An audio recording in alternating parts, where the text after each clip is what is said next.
ಶ್ರೀ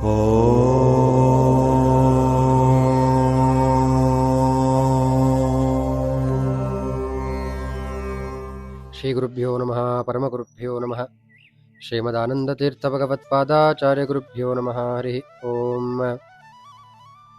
ಪೂಜ್ಯಾಯ ರಾಘವೇಂದ್ರಾಯ ಸತ್ಯಧರ್ಮರತಾಯ ಚ ಭಜತಾಂ ಕಲ್ಪವೃಕ್ಷಾಯ ನಮತಾಂ ಕಾಮಧೇನವೇ.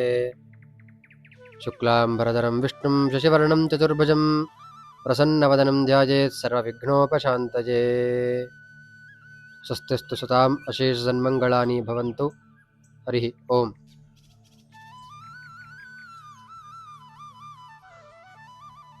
ಸಮಸ್ತ ಸದ್ಭಕ್ತರುಗಳಲ್ಲಿ ಇಡೀ ಮಧ್ವಧರ್ಮ ವಾಹಿನಿಯ ಪ್ರತಿಯೊಬ್ಬ ಸದಸ್ಯರಿಗೂ, ಇಡೀ ಜಗತ್ತಿಗೆ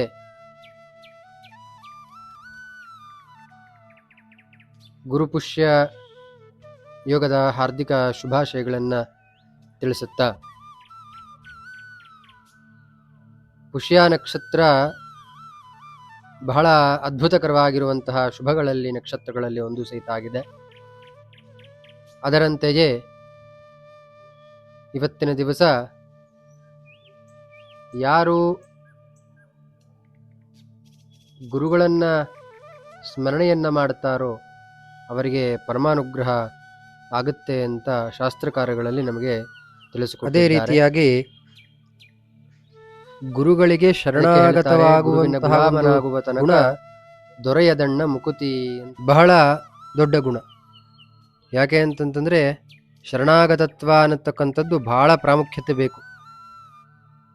ಯಾವುದೇ ನಾವು ಒಂದು ಕೆಲಸವನ್ನ ಮಾಡಬೇಕಾದ್ರೆ ಆ ಕೆಲಸಕ್ಕೆ ಶರಣಾಗತರಾಗಬೇಕಂತ. ಅದೇ ರೀತಿಯಾಗಿ ಗುರುಪುಷ್ಯ ಯೋಗ ದಿವಸದಿಂದ ಗುರುಗಳಿಗೆ ನಾವು ಶರಣಾಗತರಾಗಬೇಕು ಅಂತ.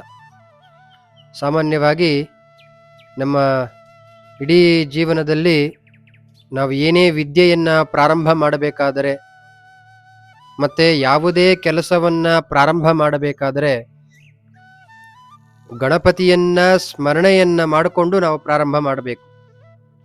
ಯಾಕೆ ಅಂತಂತಂದ್ರೆ ಅವನ ಹೆಸರೇ ನಿರ್ವಿಘ್ನ ನಾಯಕ ಅಂತ. ನಿರಸ್ಯತಿ ವಿಘ್ನ ನಿರ್ವಿಘ್ನ ಅಂತ. ಯಾವುದೇ ರೀತಿಯಾಗಿರುವಂತಹ ನಮಗೆ ಅಡಚಣೆಗಳು ಬರಬಾರದು, ಪ್ರಾಬ್ಲಮ್ಸ್ ಬರಬಾರದು ಅಂತಂತಂದ್ರೆ ಗಣಪತಿಯ ಸ್ಮರಣೆಯನ್ನ ನಾವು ಮಾಡಬೇಕಂತ. ಅದೇ ರೀತಿಯಾಗಿ ಇವತ್ತಿನ ದಿವಸ ಆ ಗುರು ಪುಷ್ಯ ಯೋಗ ದಿವಸದಂದು ನಮ್ಮ ಮತ್ತು ನಿಮ್ಮೆಲ್ಲರ ಗುರುಗಳಾಗಿರುವಂತಹ ರಾಘವೇಂದ್ರ ಗುರು ಸಾರ್ವಭೌಮರ ಅಂತರ್ಯಾಮಿಯಾಗಿರುವಂತಹ ಮಹಾಗಣಪತಿ, ಆ ಗಣಪತಿಯನ್ನ ಇವತ್ತಿನ ದಿವಸ ನಾವು ಅವರಿಗೆ ಬೆಣ್ಣೆಯ ಅಲಂಕಾರವನ್ನು ನಾವು ಮಾಡಿದ್ದೇವೆ. ಆ ಬೆಣ್ಣೆಯ ಅಲಂಕಾರವನ್ನ ನಾವು ನವನೀತ ಅಲಂಕಾರ ಅಂತ ನಾವು ತಿಳ್ಕೊಳ್ಳಿಕ್ಕೆ ಸಾಧ್ಯ. ಸಂಸ್ಕೃತದಲ್ಲಿ ನವನೀತ ಅಂತ ಕರೀತಾರೆ ಬೆಣ್ಣೆಯನ್ನ. ಆದ್ದರಿಂದ ಗಣಪತಿಗೆ ಬಹಳ ಪ್ರಿಯವಾಗಿರುವಂಥದ್ದು ಯಾವ್ದಪ್ಪ ಅಂತಂದ್ರೆ ಬೆಣ್ಣೆ ಅಲಂಕಾರ. ಮತ್ತೆ ಕೃಷ್ಣನಿಗೂ ಸಹಿತ ಹೌದು, ಯಾಕಂದ್ರೆ ಅವನಿಗೆ ನವನೀತ ಚೋರ ಅಂತ ಕರೀತಾರೆ. ಗೋಪಿಕಾ ಕೃಷ್ಣ ಮತ್ತೆ ಗೋಕುಲದಲ್ಲೆಲ್ಲ ಆ ಬೆಣ್ಣೆಯನ್ನ ಕದ್ದು ತಿಂದು ಇಡೀ ಜಗತ್ತಿಗೆ ತೋರಿಸಿದ್ದಾರೆ. ಅಲ್ಲಿ ಕೃಷ್ಣ ನಮಗೆ ಬರೀ ಕದಿಯೋದನ್ನ ತೋರಿಸಿಲ್ಲ, ಆ ಕದ್ದದ್ದ ಹಾಗೆ ನಮಗೆ ತೋರಿಸಿದ್ದಾನಷ್ಟೇ ಹೊರತು ಕೃಷ್ಣ ಸ್ವತಃ ಕಳ್ಳ ಅಲ್ಲ. ಯಾಕೆ ಅಂತಂತಂದ್ರೆ ಅವನು ಯಾಕೆ ಕಳ್ಳ ಆಗ್ತಾನೆ?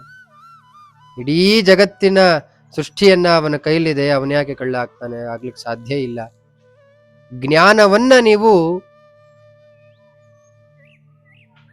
ಸಂಪಾದನೆ ಮಾಡಬೇಕು, ಅವನ ಅನುಗ್ರಹಕ್ಕೆ ಪಾತ್ರ ಆಗಬೇಕು ಅಂತ ನಮಗೆ ತೋರಿಸ್ಕೊಟ್ಟಿದ್ದಾನೆ. ಅದೇ ರೀತಿಯಾಗಿ ಗಣಪತಿಗೆ ವಿಶೇಷವಾಗಿರುವಂತಹ ಒಂದು ಅಲಂಕಾರ ಅಂತಂತಂದ್ರೆ ನವನೀತ ಅಲಂಕಾರ, ಬೆಣ್ಣೆಯ ಅಲಂಕಾರ. ಯಾಕೆಂತಂದ್ರೆ ಸಾಮಾನ್ಯವಾಗಿ ಆ ಗಣಪತಿಗೆ ಅಲಂಕಾರ ಪ್ರಿಯ ಅಂತ ನಾವು ಕರಿತೀವಿ.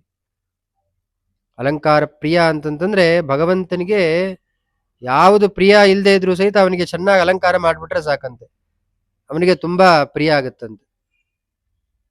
ಯಾಕಂತಂದ್ರೆ ಗುರುಪುಷ್ಯ ಯೋಗದಲ್ಲಿ ಯಾರು ಗಣಪತಿಯನ್ನ ಸ್ಮರಣೆ ಮಾಡ್ತಾರೋ, ಅವನ ಶ್ಲೋಕಗಳನ್ನ ಹೇಳ್ತಾರೋ, ಈ ರೀತಿಯಾಗಿ ಯಾರು ಬೆಣ್ಣೆಯ ಅಲಂಕಾರವನ್ನ ಮಾಡಿಸಿ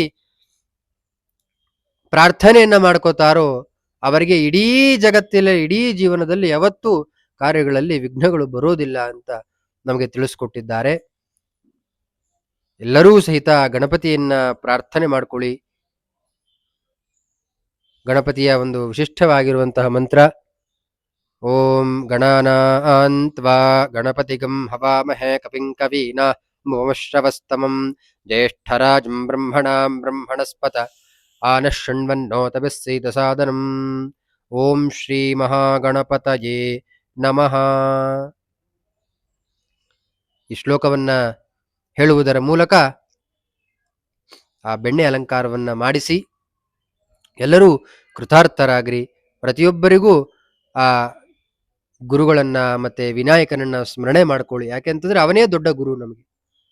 ಯಾಕೆಂದ್ರೆ ಏನೇ ನಾವು ವಿದ್ಯೆಯನ್ನ ಸ್ಮೃತಿ ಉಳಿಬೇಕು, ವಿದ್ಯೆ ನಮಗೆ ಬರಬೇಕು ಅಂತಂದ್ರೆ ಗಣಪತಿಯನ್ನ ಸ್ಮರಣೆ ನಾವು ಮಾಡ್ತೀವಿ ಅಲ್ವಾ? ಗಣಪತಿ ಮತ್ತೆ ಸರಸ್ವತಿ. ಆದ್ದರಿಂದ ಅವನನ್ನ ಸ್ಮರಣೆ ಮಾಡೋದ್ರಿಂದ ಉದ್ಯೋಗ ಆಗಿರ್ಬೋದು, ಸಾಲಗಳಾಗಿರ್ಬೋದು, ಮತ್ತೆ ಯಾವುದೇ ರೀತಿಯಾದಂತಹ ಬೇರೆ ಕಷ್ಟಗಳಿರಬಹುದು, ಎಲ್ಲವನ್ನೂ ಆ ನಿರ್ವಿಘ್ನ ನಾಯಕನಾಗಿರುವಂತಹ ಗಣಪತಿ ನಮಗೆ ನಿವಾರಣೆಯನ್ನ ಮಾಡ್ತಾನೆ.